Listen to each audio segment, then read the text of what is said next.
Welcome to the Ask for the Skinny podcast with a guest. I'm proud to present Nick Shelton. Nick, welcome to the podcast. Thank you very much. It's great to be here. Nick, please tell us more about yourself. What is your story?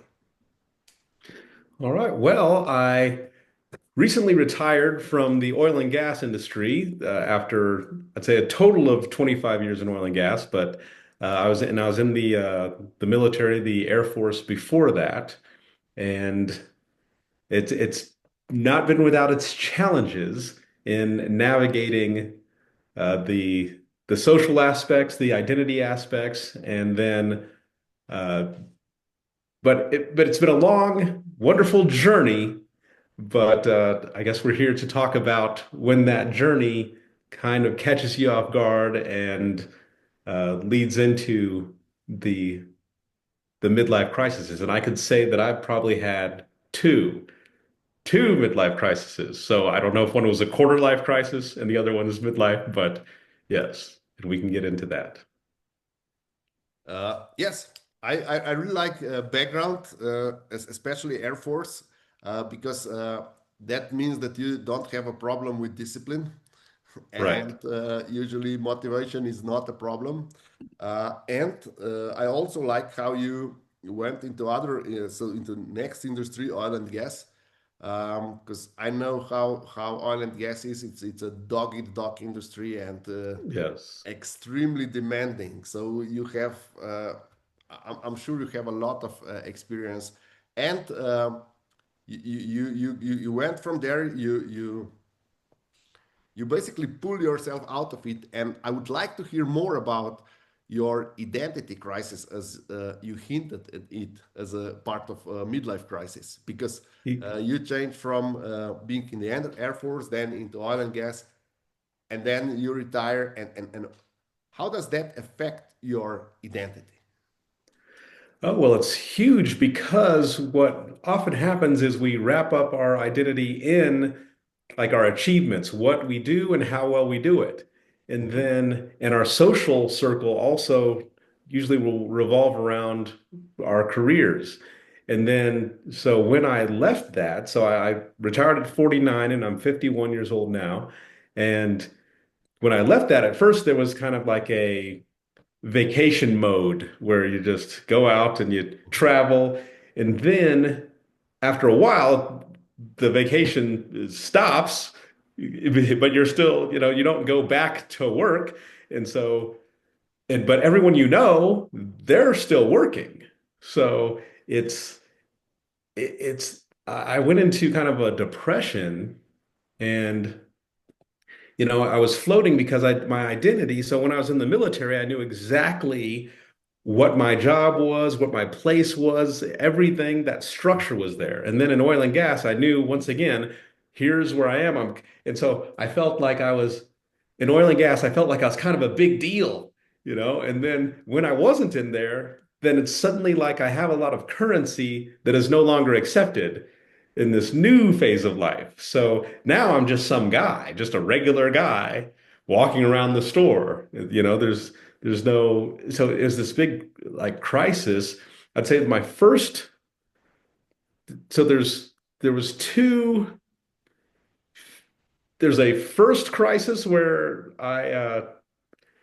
it was more like the typical midlife crisis. And then there's this identity crisis. Which one would you like me to discuss Let's first? discuss both. Let's start with the first one that is typical. So what happened when we're no longer young, where we see people dying around us, when we see, oh, is that all from our life, or is that anything beyond what we're doing now? I would like to hear about this, the first one first. Right. So the first one, I was saving. I was doing really well, saving all my money. I was doing all the things you're supposed to do, and I would say, let's see, how old was I? Think I was the first one happened when I was mid 30s. I was in my mid 30s, and then a coworker of mine died from cancer, passed away, and I was thinking, oh man, and he wasn't very much older than me. And so I said, okay, I've been living this way all this time, and he is gone now. And I said, "Oh, I don't know how much time I have left. I need to really do some stuff." So then instead of buying a sensible, normal car that a responsible person would get, I said, I need to get my dream car because I don't know how much time I have. I need to go. What was your dream car? Well, so it was this, and it's gonna sound, it's different than most people's dream car, but it was a Volvo S60 Polestar, Okay. and and so it was just this. When I was a kid, I had always I saw one of these Volvos, and I said, if I know that I've made it if I ever get one of those. And some people say Ferraris and Lamborghinis, but that's what for me, that was personal for me, what I Okay. wanted. Yes. So I went and I got one. And then I just started going on vacations. I was spending a lot of money. So I went from being very responsible to I got two motorcycles. I just started traveling and doing all kinds of stuff because I said, I don't know how much time I have. So I need to experience as much as possible because any day it could be all over. And then I somehow lived much longer than that. So, but I don't regret it. I had those experiences. But when I see people all of a sudden make that shift, I go, oh, okay, I see what's happening. They're realizing their mortality and they're actually trying to get some living in. And that was the first one. It wasn't necessarily an identity crisis for the first one. It was more of I don't think I've been living my full life. I need to try to make up for lost time, was the first one. Okay, great. And you solve it with a reasonable car. It's not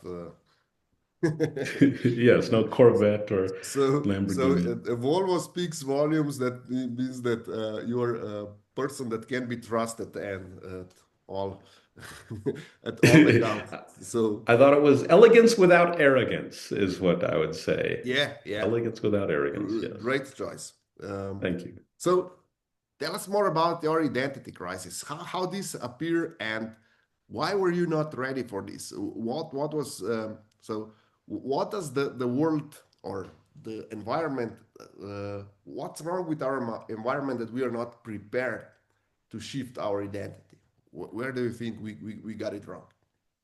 Well, so I look at it like there's stages. So um, if you look at it, for example, like there's a warrior out on the plains, and then there's like a village elder in the tent. And everybody trains you, your whole life trains you to be the warrior out on the plains, but not to make that transition to, okay, now we need you here. Now, so it goes from the achievement based to the relationship based, and like Mhm. what you mean to your family, your community, your legacy, and having that wisdom and sharing it. So I think a lot of times we get stuck in that achievement based thing. So then that's what happened with me is everything, my whole identity was structured around achievement.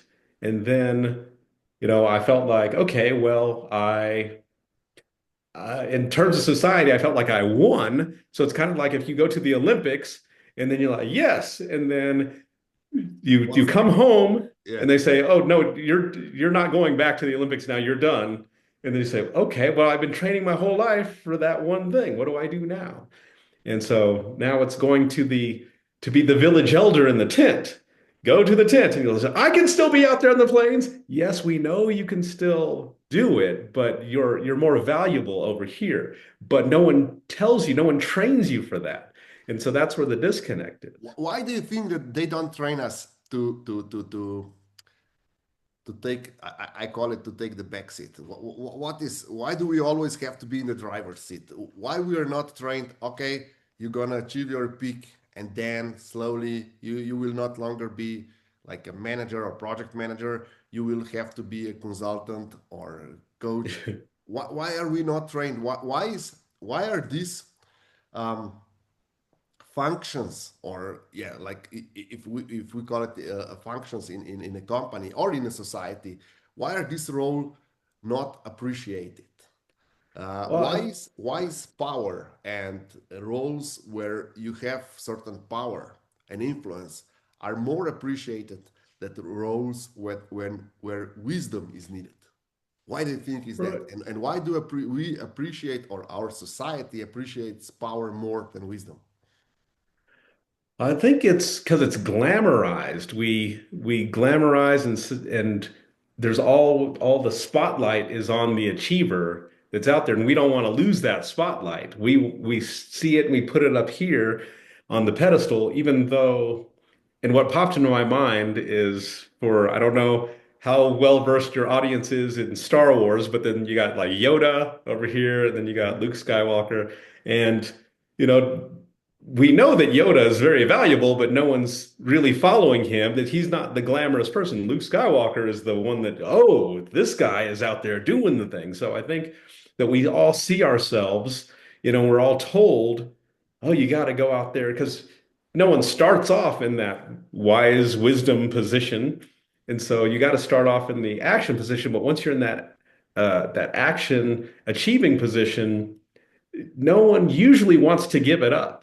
You're in there and everyone sees that it's highly visible and no one wants to be retired or put out to pasture, and say, okay, now you're over here. Because then they'll usually fight it. Like even within me, there's a lot of parts of me that say, well, I still can do it. Yes, and we all know that you can do it, but it's not necessarily where the my value is now. But if I need to, I can still do that achievement thing. But I think society just really rewards, and especially with social media, and even before that, saying this, they shine the light on the achiever versus saying, let's go over here to the The support, the the back office. consultants. Yeah. Right, yeah, to the back office and talk to these guys. Nope, that's not where the glory is. There is a lot of glory there, but it's not shown. It's not something that people, when they're kids and you say, "What do you want to be when you grow up?" And they say, "I want to be in the back office of the sports team." They want to be the star. And Mhm. so I think it's just we're all conditioned to believe that that's where we need to be and where we always need to be, and no one wants to give it up. Okay.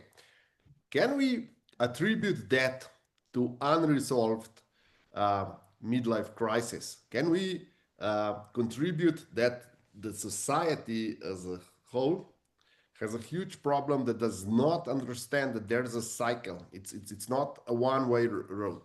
So if we're happy and healthy and we are able to live to an old age, we should understand that we should retire from function much earlier in order to not to get burnout, not to get obsolete. Because our knowledge, when we are young, we can acquire or accumulate knowledge fast, and we can also test it on the field.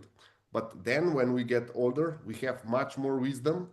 Uh, we're we are much more careful what we do. We don't Yes. assume that much risks anymore because we don't need to. We have nothing to prove anymore because we've already been successful. And Yes. uh, why do you think our society, where are the elders that would tell us, okay, when you come to 50, things will go down. You have to, start working less, think more about your family, think more about your community. Why is that not popular? And even in the US, we have someone like Donald Trump. He's on a peak or the highest position as we imagine it. When he's 80s in his 80s. So Yes. where's the catch? Why are 80 years old guys not in a back office or a consulting? I think it's one of those things where, because when people told me that, okay, you can start slowing down now and you can start doing this and thinking about these other things, I think my ego says, not me, not for me. That could be you and those other people. Yeah, I But have exactly I, the same problem. yes. So it's just ego thinking that, oh, these people are maybe they're weaker or they gave up, but I am stronger and I'm not going to give up and I will continue this path. But then maybe nature or something comes in and it says, no, you're going to take a seat over here. And then there's a point that may or may not come, a day that will humble you and then make you see, shift that perspective and make you see, oh, I need to look at this differently. And that's what happened to me from when I retired and I hit that wall and that depression. And I was thinking, well, who am I now? What's next? And that realization made me shift. And that's what made it so, because I felt like I was fading away. Mhm. I felt like I was becoming invisible. And the crazy part is nobody noticed. And so I don't know how many of your listeners can relate to this, but like in my family, so everybody, my family, my friends are like, yes, you did it. You did, you retired and all this. And I felt, completely empty and depressed, but nobody noticed that I was like that. Everybody thought that I was great. But it was hard for me to admit that I had a problem because everybody saw me as like this victor, as this winner. And so I can't say, no, there's a issue here. There's something going on with me.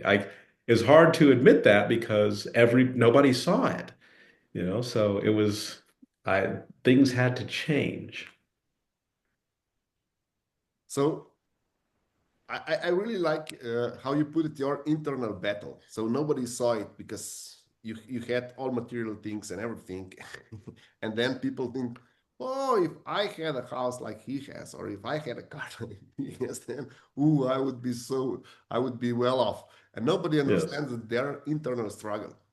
And that Yes. midlife crisis is more about internal than outside struggles. So Yes. um, how did you overcome your problems with depression, with ego? Did you do it alone, or did you have a mentor or a coach, a therapist that would help you with that?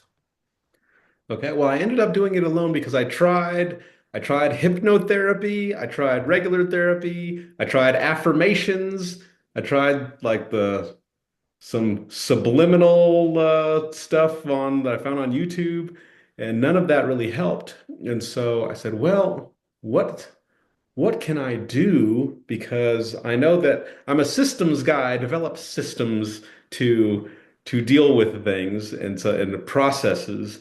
And so I said, oh, I just need to build a system around this. And so the first thing that I did was an audit. So I did a personal audit to see where am I at? What am I working with?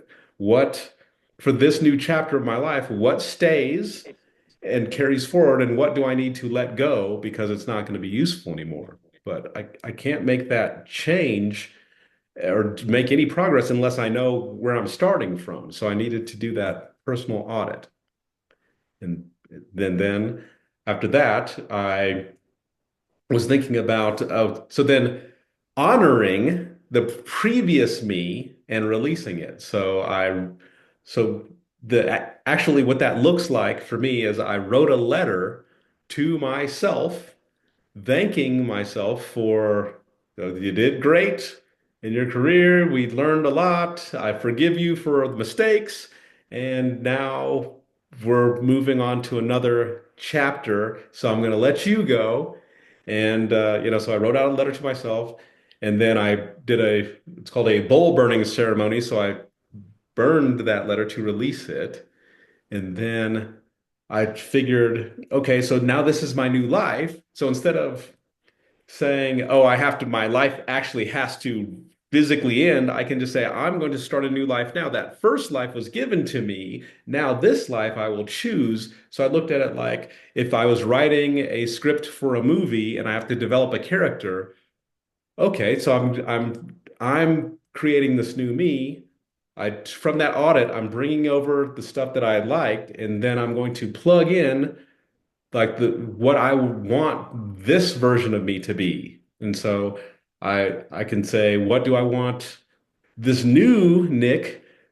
What's his morning routine? Is he a morning person or a night person? What does he eat? What kind of music does he listen to? Because it doesn't have to be what it was before. I can choose. I can decide I want it to be different. And so I put all that together in this new version of myself. And then I can continue if you want, or if you wanted to add anything, No, I can I'm really pause. interested in you have developed your system. How can our Yeah. listeners um, get to your system? How can they copy you?